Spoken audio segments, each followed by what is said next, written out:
Cuando pensamos en las obras de arte, normalmente la idea, y les gusta a los artistas a veces, decir, el arte no sirve para nada y eso es precisamente su valor, ¿no? El arte, los objetos artísticos, las producciones culturales tienen un valor poderosísimo porque construyen el marco a través del cual luego interpretamos la realidad.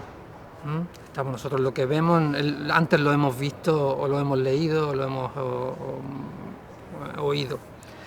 En ese sentido, la responsabilidad de los que están, de los que proyectan, los que estamos implicados a veces en proyectos de diseño de la ciudad por venir, me parece que caemos a veces en la tentación de trabajar en términos abstractos, como si la ciudad fuera una página en blanco. Y la ciudad no es una página en blanco, la ciudad tiene un montón de estratos acumulados, de éxitos, de fracasos, de disensiones, de conflictos latentes, de heridas sin cerrar y de intereses cruzados, ¿no? De ahí que me parece que no es que no haya que pensar en el futuro, por supuesto, sino que para pensar en el futuro hay que hacerlo mirando hacia el pasado, porque estamos inmersos en un proceso dentro del cual, según la lógica de sometimiento a las demandas de las políticas neoliberales, que son la ideología ambiente en nuestro momento histórico, lo que estamos sufriendo es una avalancha una acumulación de supresiones, ¿no? De limitaciones y de desapariciones de derechos que pensábamos que ya estaban naturalizados. Pensábamos que teníamos derecho a la ciudad, derecho al espacio público, y el espacio público va desapareciendo delante de nuestros propios ojos, incluso mediante coartadas que cuentan con nuestro beneplácito.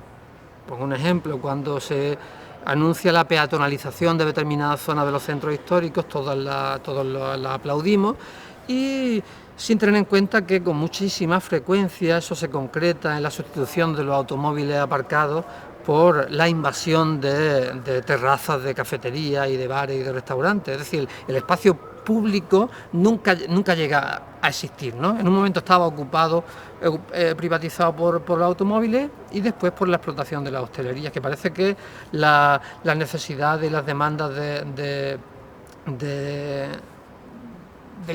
todos los comercios ligados a la industria turística son los que están diseñando la ciudad de la actualidad, ¿no?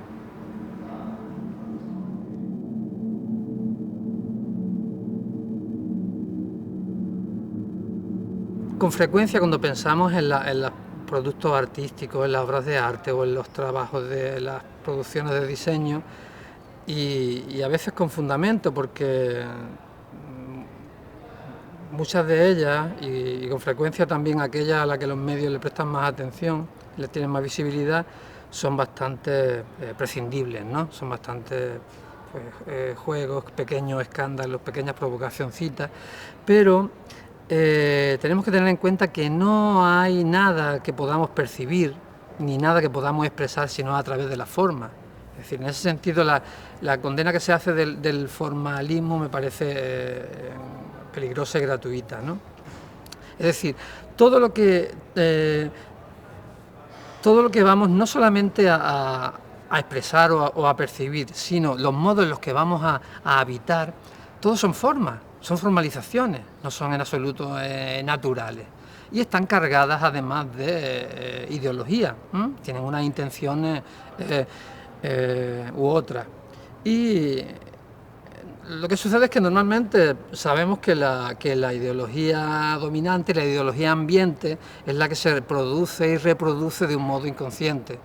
Es decir, las obras de arte, los trabajos de diseño o de urbanismo que funcionan más automáticamente son aquellas que reproducen las propias condiciones que el sistema económico y político demanda. En ese sentido, lo principal es una postura autocrítica por parte de los productores de esas imágenes, de esa forma, ya sean los artistas o ya sean los diseñadores. Y de ahí la necesidad de resocializarla, es decir, recuperarla de ese papel que normalmente, que la situación actual se tiene en tanto que determinados por los valores del mercado, ¿no? La producción de objetos que ponen en marcha una plusvalía inusitada, etcétera. Recuperar el papel de la obra de arte o de los objetos de diseño en tanto que formalizaciones lingüísticas como en el sentido de colectivas, sociales y que se van renegociando continuamente mediante su uso. No significan lo que yo diga que significan aquello para lo que sirven. Entonces, sí, insistir en esa necesidad de que sean más que trabajo u objetos, proposición de situaciones o de procesos más dialógicos de los que normalmente estamos acostumbrados a tratar, en los cuales se piensa en el espectador como una especie de receptor pasivo, cuando eso por otra parte también es falso, ¿no? No hay posibilidad de que haya un lector que no esté interpretando, ¿no? Pero que el lector sea un partícipe incluido en los presupuestos de los trabajos que se proyecten, ¿no?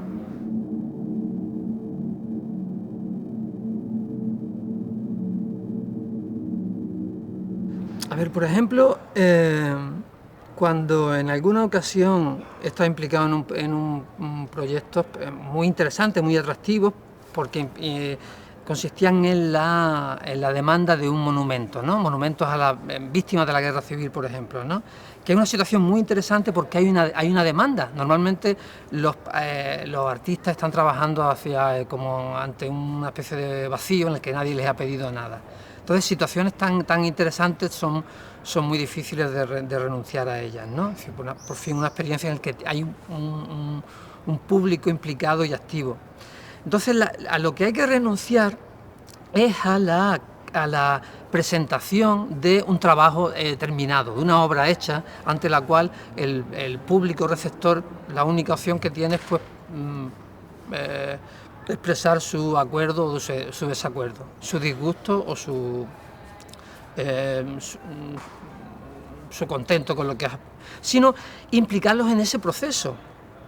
Lo fácil es colocar en una escultura en una rotonda, pero empezar un proceso en el que tú digas, no vamos a hacer eso dentro del mes que viene o dentro de 6 meses, sino dentro de 3 años, y vamos a empezar un trabajo sin saber exactamente en qué va a terminar, sino que el propio proceso de conversaciones, de recuerdos de los individuos, de las fantasías que tienen acerca de los objetos que han visto, eso va a ser lo que va a acabar definiendo lo que queremos hacer.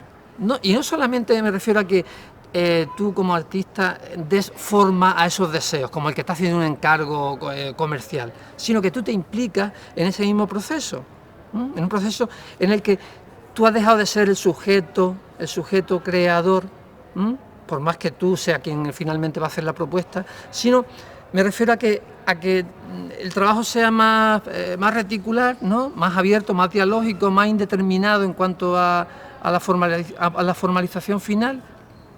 Me parece que eso enriquece no solamente en el sentido de que los artistas tomen contacto con el mundo real, eso que comentaba antes, que normalmente estás trabajando para una especie de público sin rostro, no sabes quiénes son, sino también cambiar la opinión que muchas veces muy prejuiciada, que gente que no tiene hábito de relacionarse con el mundo del arte, pues piensan que es un mundo con el que ellos no tienen nada que ver, no tienen nada que decir o que opinar.